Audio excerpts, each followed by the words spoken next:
નમસ્કાર. રોજબરોજની જિંદગીમાં આપણે આપણી આસપાસ સતત કંઈક ને કંઈક હલનચલન થતું જોતા હોઈએ છીએ, ખરું ને? પણ આજના આ ખાસ સેશનમાં આપણે આજ સામાન્ય લાગતી ગતિને ભૌતિક વિજ્ઞાનના એક અદ્ભુત દૃષ્ટિકોણથી સમજીશું. ગતિના પાયાના સિદ્ધાંતોને એકદમ સરળ અને મજેદાર રીતે ડીકોડ કરીશું. તો ચાલો શરૂ કરીએ.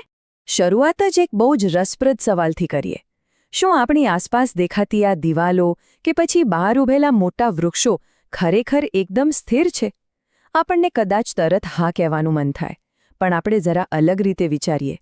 આપણી આખી પૃથ્વી તો પોતાની ધરી પર સતત ગોળ ગોળ ફરી રહી છે ને, એટલે કે પૃથ્વીની સાથે આ બધું જ ગતિ કરી રહ્યું છે. તો પછી આ આખા બ્રહ્માંડમાં કોઈ વસ્તુ એવી છે ખરી જે 100% સ્થિર હોય? આ જ એ જાદુઈ વિચાર છે જ્યાંથી ફિઝિક્સની અસલી શરૂઆત થાય છે. આજના આ સેશનમાં આપણે કયા કયા મુદ્દાઓ પર વાત કરીશું એની એક નાનકડી ઝલક જોઈ લઈએ. આપણે ગતિનો પરિચય, ઝડપ અને વેગ, પ્રવેગ, ગ્રાફ પર આલેખીય નિરૂપણ, ગતિના સમીકરણો અને છેલ્લે નિયમિત વર્તુળાકાર ગતિ વિશે એકદમ સરળતાથી ચર્ચા કરીશું. તો ચાલો સૌથી પહેલા મુદ્દાથી શરૂઆત કરીએ, જે છે ગતિનો પરિચય અને તેના કેટલાક પાયાના સિદ્ધાંતો. હવે જ્યારે પણ કોઈ વસ્તુ ગતિમાં છે એવું કહેવું હોય, ત્યારે કોઈક એવા બિંદુની જરૂર પડે જેની સાપેક્ષમાં એક ગતિ થતી હોય. આને જ ઉગમ બિંદુ અથવા તો સંદર્ભ બિંદુ કહેવાય છે. દાખલા તરીકે, જો કોઈ કહે કે શાળા રેલવે સ્ટેશનથી 2 કિલોમીટર દૂર છે, તો અહીં પેલું રેલવે સ્ટેશન એક સંદર્ભ બિંદુ બની જાય છે. એના વગર કોઈ પણ અંતર કે સ્થાન ચોક્કસ રીતે નક્કી કરવું લગભગ અશક્ય છે. અહીં એક બીજો બહુ જ મજેદાર કન્સેપ્ટ છે, અંતર અને સ્થાનાંતર. આ બંને વચ્ચેનો તફાવત સમજવો બહુ જ જરૂરી છે. અંતર એટલે કે આપણે કેટલો લાંબો રસ્તો કાપ્યો એની કુલ લંબાઈ. પણ સ્થાનાંતર જરા અલગ છે. એ માત્ર શરૂઆતના બિંદુ અને અંતિમ બિંદુ વચ્ચેનું સૌથી ટૂંકું, એકદમ સીધું અંતર જ માપે છે. એટલે કે જો આખું ગોળ ફરીને પાછા જ્યાં હતા ત્યાં જ આવી જઈએ ને, તો કાપેલું અંતર ઘણું મોટું હશે, પણ સ્થાનાંતર એ તો શૂન્ય જ થઈ જશે. હવે ગતિ કેટલી થાય છે એ તો આપણે સમજ્યા, પણ એ કેટલા સમયમાં થાય છે એ સમજવા માટે આપણે બીજા વિભાગ તરફ આગળ વધીએ, ઝડપ અને વેગ. અહીં આ ડેટા પર જરા નજર કરીએ. 2 વસ્તુઓ છે. વસ્તુ એ બરાબર દર 15 મિનિટે 10 મીટરનું અંતર કાપે છે. દર વખતે સમય પણ સરખો અને અંતર પણ સરખો. આને કહેવાય એકદમ નિયમિત ગતિ. પણ એની સામે પેલી વસ્તુ બી જુઓ, એનો કોઈ મેળ જ નથી. એક સરખા સમયમાં એ ક્યારેક વધારે તો ક્યારેક ઓછું અંતર કાપે છે. એટલે એની ગતિને આપણે અનિયમિત ગતિ કહીશું. બહુ સિમ્પલ છે. હવે ઝડપ અને વેગ વચ્ચેનો તફાવત પણ સમજવા જેવો છે.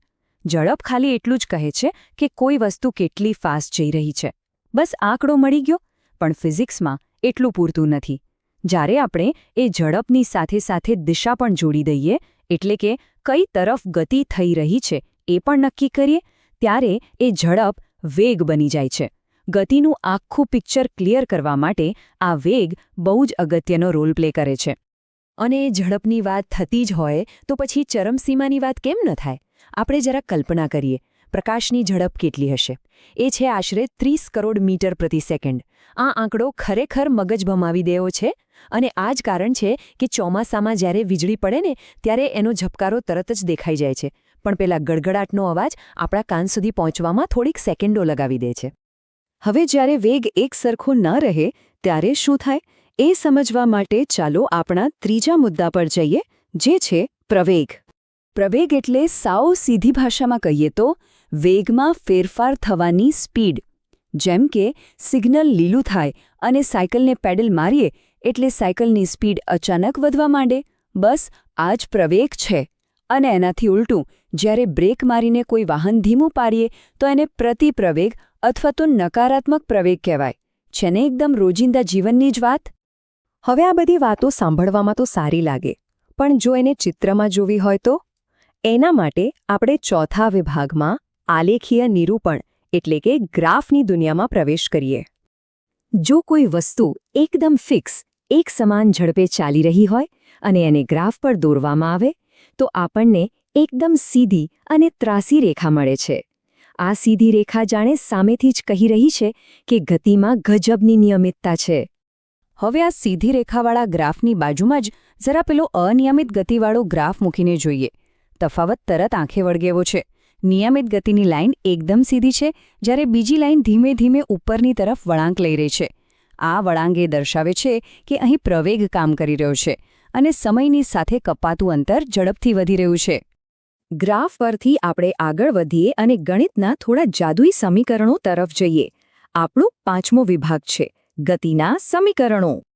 જો ગતિ દરમિયાન પ્રવેગ એક સરખો રહેતો હોય તો આ 3 પાયાના સમીકરણો કોઈ જાદુઈ છડીથી કમ નથી. પ્રારંભિક વેગ, અંતિમ વેગ, પ્રવેગ, સમય અને અંતર.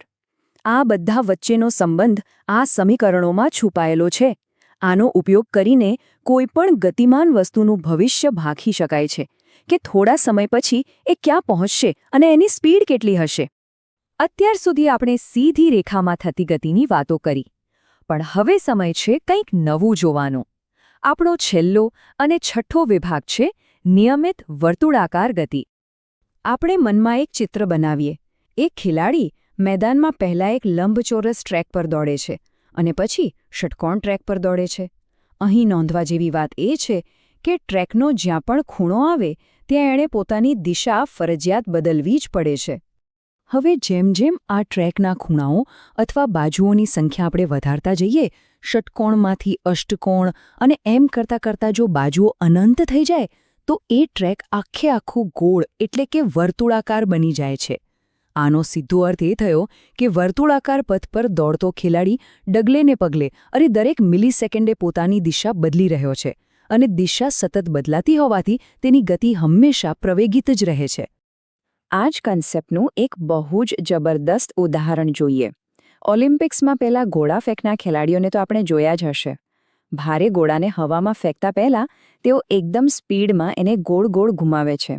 આ નિયમિત વર્તુળાકાર ગતિનું એકદમ પરફેક્ટ ઉદાહરણ છે, જ્યાં સતત દિશા બદલાઈ રહી છે. તો આજના આ આખા સેશન પછી એક વિચારવા જેવો અને મગજની કસરત કરાવે એવો પ્રશ્ન મૂકીને હું જઈશ. પેલો ખેલાડી જે ક્ષણે પોતાના હાથમાંથી એ ગોળાને છોડે છે ત્યારે કેન્દ્ર તરફ ખેંચતું બળ અચાનક ગાયબ થઈ જાય છે. તો બરાબર એ જ સેકન્ડે શું એ ગોળો હજુ પણ હવામાં ગોળ ફરવાનું ચાલુ રાખશે કે પછી કોઈ સ્પર્શકની દિશામાં એકદમ સીધી ગોળીની જેમ છૂટી જશે? બસ આ જ પ્રશ્ન સાથે આપણે આજની આ ચર્ચા અટકાવીએ છીએ. આપણી આસપાસની ગતિ પાછળ છુપાયેલા આવા અદ્ભુત ફિઝિક્સને માણતા રહીએ.